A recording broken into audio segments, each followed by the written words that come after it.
문희상 국회의장은 동포간담회에서 한반도 평화로 한국 경제는 대박을 이룰 수 있을 것이라며 동포사회 역할을 당부했습니다.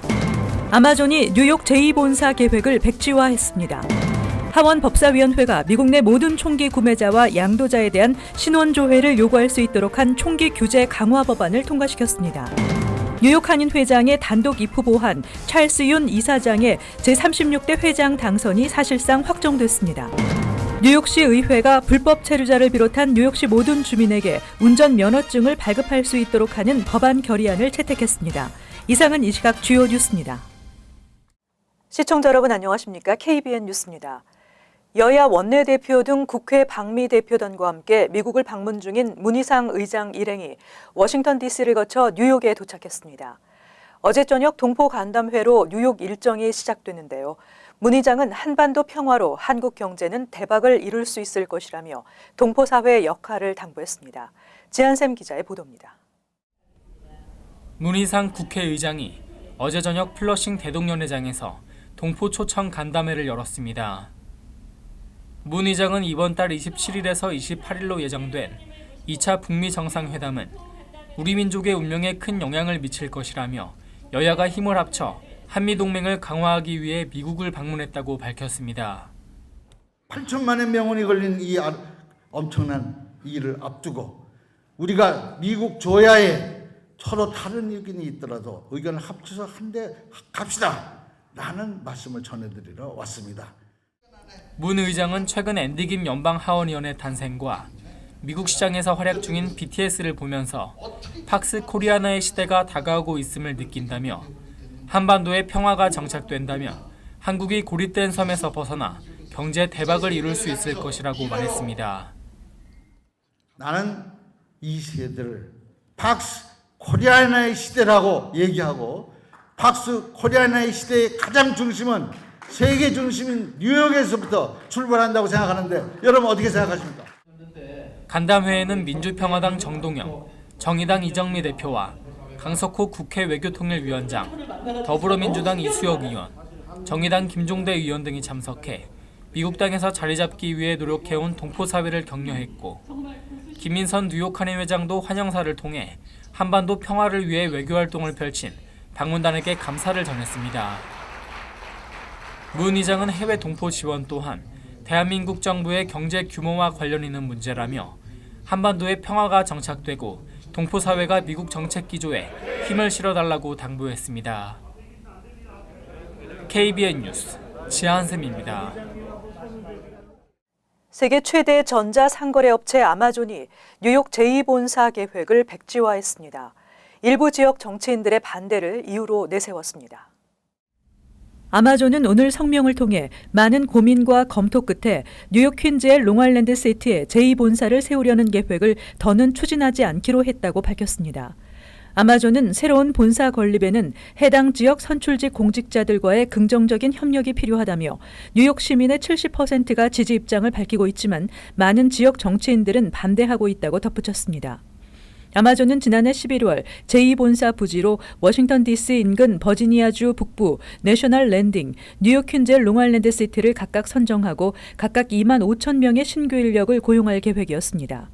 하지만 뉴욕의 일부 지역 정치인들을 중심으로 반대 목소리가 커지면서 애초 뉴욕 당국이 약속했던 총 30억 달러의 인센티브가 과도하다는 지적이 나왔고 당장 거주비 부담이 늘어난 주민들의 불만도 터져나왔습니다.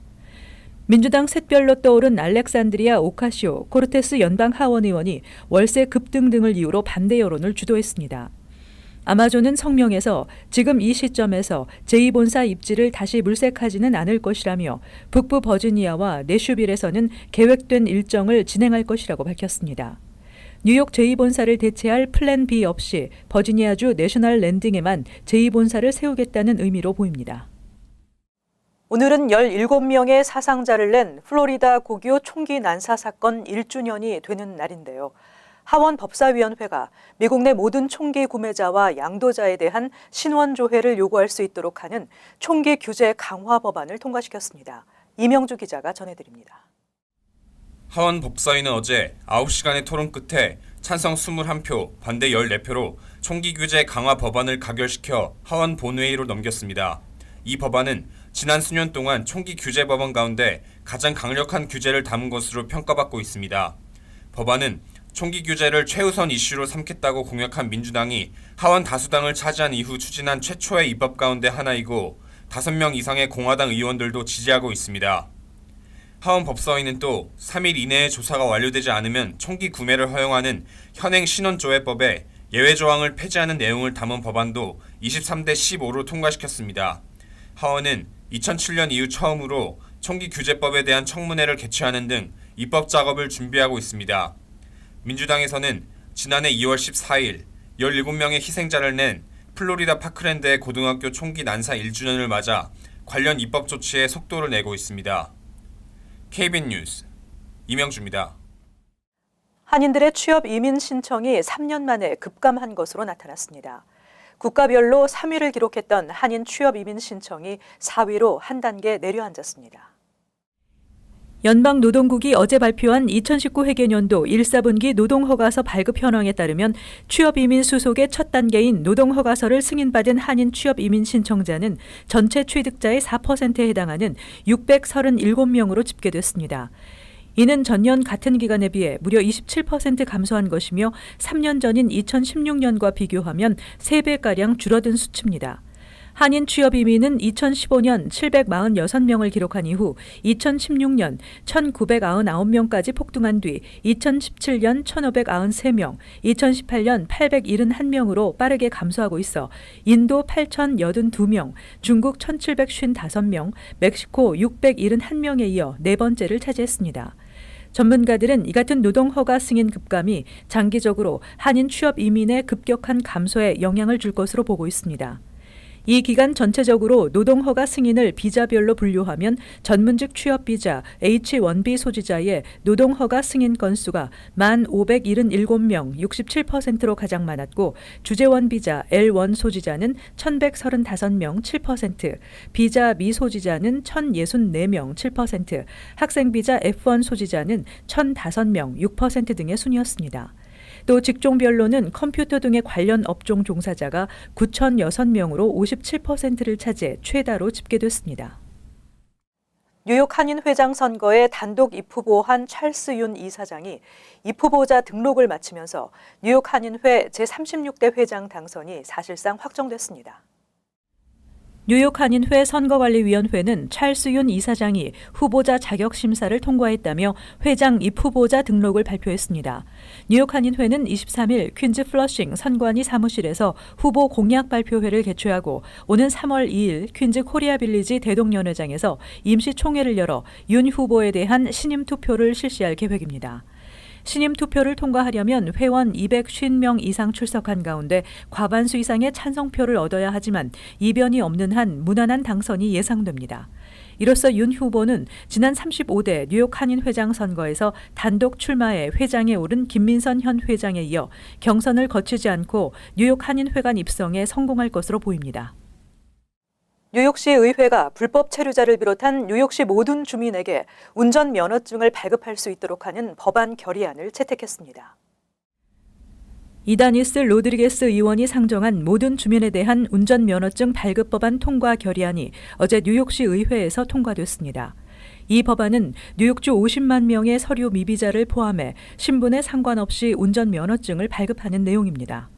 어제 민권센터를 포함한 뉴욕주 이민자 권익단체와 지역 정치인들은 시청 앞 계단에서 결의안 채택을 지지하는 집회를 개최하고 모두에게 운전면허를 발급하는 것은 모든 뉴요커들이 추방에 대한 두려움에서 벗어나 안전하게 생활할 수 있도록 하며 뉴욕주에 매년 570만 달러의 세수를 더해줄 것이라고 밝혔습니다. 이날 행사에는 칼로스 멘차가 시의원이 자리했으며 뉴욕 이민자연맹 스티븐 최 사무총장, 메이크 더 로드의 야리자 멘데스 코디네이터, 민권센터의 데이비드 최 권익옹호 오거나이저가 참석했습니다. 일부 랜드로드와 중개업자들이 임대 계약 시 보증금과 수수료를 많게는 몇 개월치를 요구하는 경우가 있는데요. 이에 따라 뉴욕시 의회에 임대 아파트 보증금과 수수료의 상한선을 두는 법안이 상정됐습니다. 민주당의 키스 파워스 의원과 칼리나 리베라 의원은 어제 임대 아파트 리스 계약 시 중개인이 받는 수수료와 랜드로드가 받는 보증금의 상한선을 두는 내용의 조례안을 의회에 상정했습니다. 조례안에 따르면 중개 수수료는 최대 1개월치 렌트까지로 하며 랜드로드에게도 보증금으로 최대 1개월치 월세까지만 받는 것으로 제한하도록 하고 있습니다. 현재 뉴욕시에서 렌트 안정 아파트로 지정된 경우 이미 보증금으로 1개월치 렌트만 받게 돼 있지만 일부 랜드로드와 중개업자들은 이보다 많은 보증금을 요구하고 있습니다. 법안을 상정한 파워스 의원은 중개인 수수료와 아파트 보증금이 너무 많아 이사하기가 어려울 정도라며 이를 제한할 경우 뉴요커들이 경제적으로 이사 비용을 감당하기 쉬워질 것이라고 밝혔습니다. 보증금 관련 법안은 보증금을 6개월에 걸쳐 나눠낼 수 있도록 하는 조항과 세입자가 이사를 갈 경우 랜드로드는 2개월 내로 보증금을 반환할 의무를 갖고 있습니다. 한편 조례안과 관련해 세입자를 보호하고 지원하는 것이라는 의견과 랜드로드와 중개인들의 권리를 지나치게 제한한다는 의견이 엇갈리고 있습니다. 한인은행들의 SBA 융자 실적 급감 현상이 이어지고 있습니다. 지난 4분기에 이어 한인은행 16곳 중 10곳의 융자 건수와 액수가 줄었습니다. 연방중소기업청이 최근 발표한 2019-2018 회계년도 1분기 실적에 따르면 한인은행 16곳의 총 대출 건수는 764건, 승인된 융자액은 약 4억 3,670만 달러로 집계됐습니다. 이는 지난해에 비해 융자 건수는 17%, 융자액은 14% 감소한 것이며 한인은행들은 지난 4분기에도 대출 건수와 액수 모두 두 자릿수 감소율을 기록한 바 있습니다. 한인은행 16곳 중 10곳의 융자 건수와 액수가 줄었습니다. 그중 뉴저지의 뉴 밀레니엄 뱅크와 뉴욕의 우리 아메리카의 경우 융자액이 전년 같은 기간에 비해 각각 84.7%와 68.7%나 급격하게 줄었습니다. 반면 1분기에 가장 많은 실적을 올린 은행은 조지아주의 노아뱅크로 지난해 같은 기간에 비해서 건수는 18.8%, 액수는 90.2% 증가해 뱅크 오브 호흡을 제치고 한인은행 SBA 융자액 1위에 올랐습니다.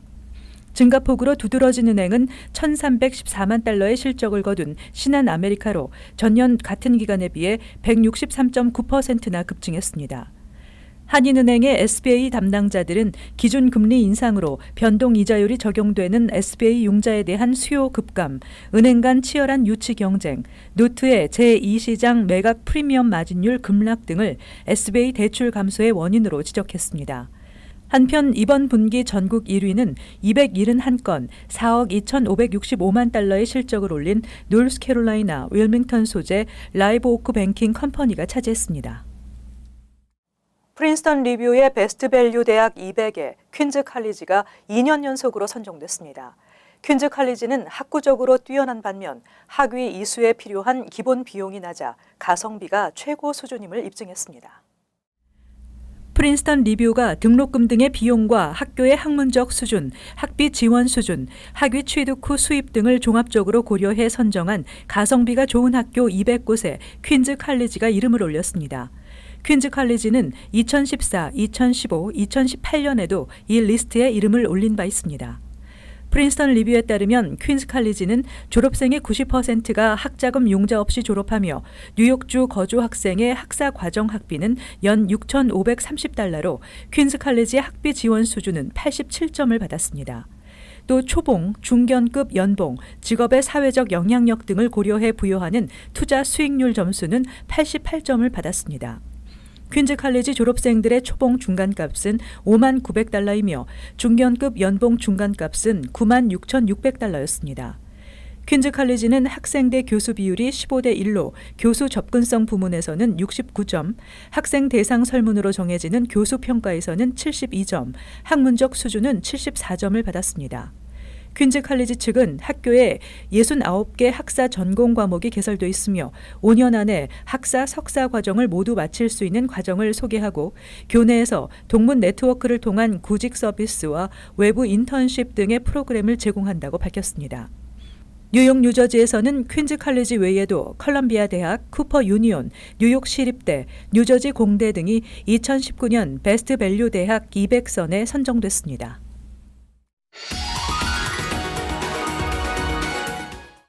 이어서 LA 지역 한인사회 소식입니다. 지난 2015년 데이빌 류 LA시 의원은 미주 한인사 최초로 LA시 의회에 입성해 한인 정치계에 큰 획을 그었습니다. 오는 6월에 열리는 보궐선거에서 LA시 12지구 시의원 자리를 놓고 2명의 한인 후보가 치열한 경쟁을 펼치고 있는데요. 한인들의 목소리를 대변할 수 있는 또 한 명의 LA 한인 시의원이 탄생될지 주목되고 있습니다. 홍지은 기자가 전해드립니다. 지난해 12월 31일자로 미치 잉글랜더 LA 시의회 12지구 시의원이 사임하면서 이 자리에 한인 후보 2명이 도전장을 내밀었습니다.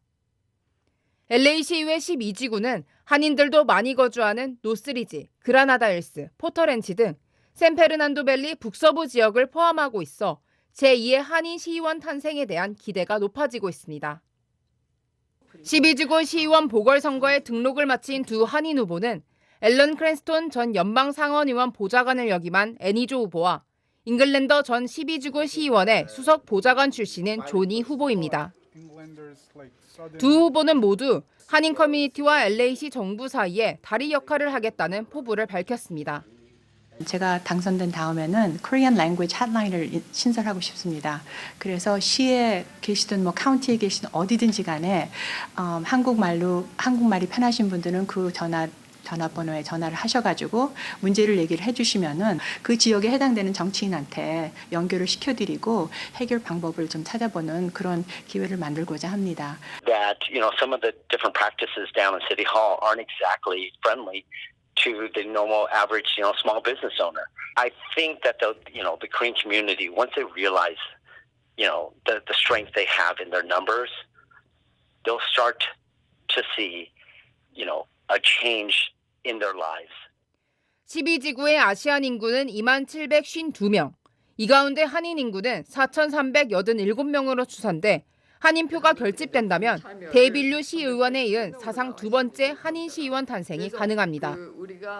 한인 표심을 몰기 위해 후보 단일화를 강요할 수 없는 상황. LA 한인회는 한인 선거 도우미를 배치하는 등 또다시 찾아온 역사적인 기회를 잡기 위해 한인들의 유권자 등록과 투표를 독려하고 있습니다. 이번에는 밸리에 사시는 분들이 정말 분발해서 이때까지 유권자 등록 안 하신 분들 꼭 하시고 그다음에는 꼭 투표해 주시기 부탁을 드립니다. 저희 한인회에서 다음 주부터 갤러리아 윌셔 밸리에 있는 마켓에서 저희가 유권자 등록을 하게 되는데요. 많이 나오셔서 안 하신 분들은 유권자 등록 꼭 해주시고 다음 달 초쯤 두 후보는 한인회에서 주최하는 커뮤니티 포럼에 참석해 한인들의 지지를 호소할 예정입니다. 한편 LA시 12지구 시의원 보궐선거는 오는 6월 4일에 열립니다. MBC 뉴스 홍지은입니다. 캘리포니아주 차량 등록국 DMV의 운전면허증 발급에 차질이 빚어지고 있습니다. DMV는 운전면허증 갱신이나 캘리포니아주 신분증을 신청한 후 수개월이 지났지만 아직도 발급을 받지 못한 캘리포니아 주민이 15만 명에 달한다고 밝혔습니다. 해당 주민들은 1월 20일부터 3월 31일 사이 만료되는 면허증으로 지난해 9월부터 최근까지 우편이나 온라인을 통해 면허증 갱신을 신청한 것으로 알려졌습니다. 한편 DMV 측은 주민들이 운전하다 경찰에 적발될 경우를 대비해 만료된 운전면허증 소지자에게 티켓을 발부하지 말 것을 경찰서 등 수사기관에 요청한 상태라고 덧붙였습니다. 이어서 간추린 소식입니다. 브래드 호일맨 뉴욕주 상원의원은 최근 뉴욕주 내 법원에서 영장 없이 불법 이민자를 체포하는 행위를 금지하도록 하는 내용을 골자로 한 법안을 상정했습니다. 이와 함께 패트리샤 파히 주 하원의원 등을 포함한 34명의 의원들은 커스텐 닐슨 연방국토안보부 장관에게 서한을 보내 학교나 법원, 종교시설 등 공공기관에서 불법 이민자를 조사 또는 체포하는 것을 금지하도록 하는 규정을 준수해 줄 것을 요청했습니다. 12일 뉴저지주 리츠필드 파크에서 혼다 어코드 차량을 타고 가던 한인 조나선 박 씨 등 일행 3명을 차량 절도와 마리화나 소지, 도주 등의 혐의로 체포했다고 레오니아 경찰이 밝혔습니다.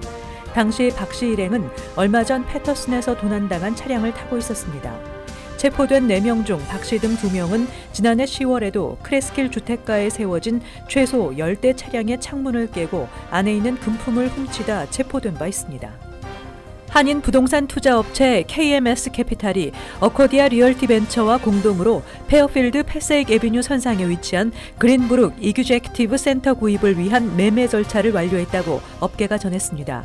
인수 가격은 2,700만 달러 선으로 알려졌습니다. 최고급 커머셜 오피스 빌딩으로 분류된 이 건물은 3층 높이로 건평 연면적이 20만 3,038 스퀘어피트에 달합니다. 서포 카운티 카라한 카운티 의원이 모든 식당과 주점 등에서 일회용 플라스틱 빨대와 스티로폼 용기 사용을 금지하는 조례안을 발의했습니다. 이 조례안에 따르면 일회용 플라스틱 빨대나 스티로폼 용기 대신 금속이나 유리, 실리콘 등 재활용이 가능한 재질의 빨대나 용기를 사용해야 합니다. 적발될 경우 첫 번째 적발 시 $100, 두 번째 $200, 세 번째 $400의 벌금이 부과됩니다. 계속해서 환율과 증권 소식입니다.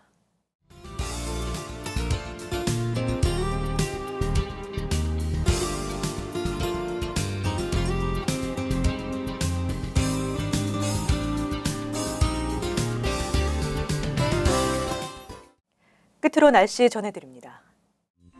금요일 흐리고 오후에 비가 예상됩니다.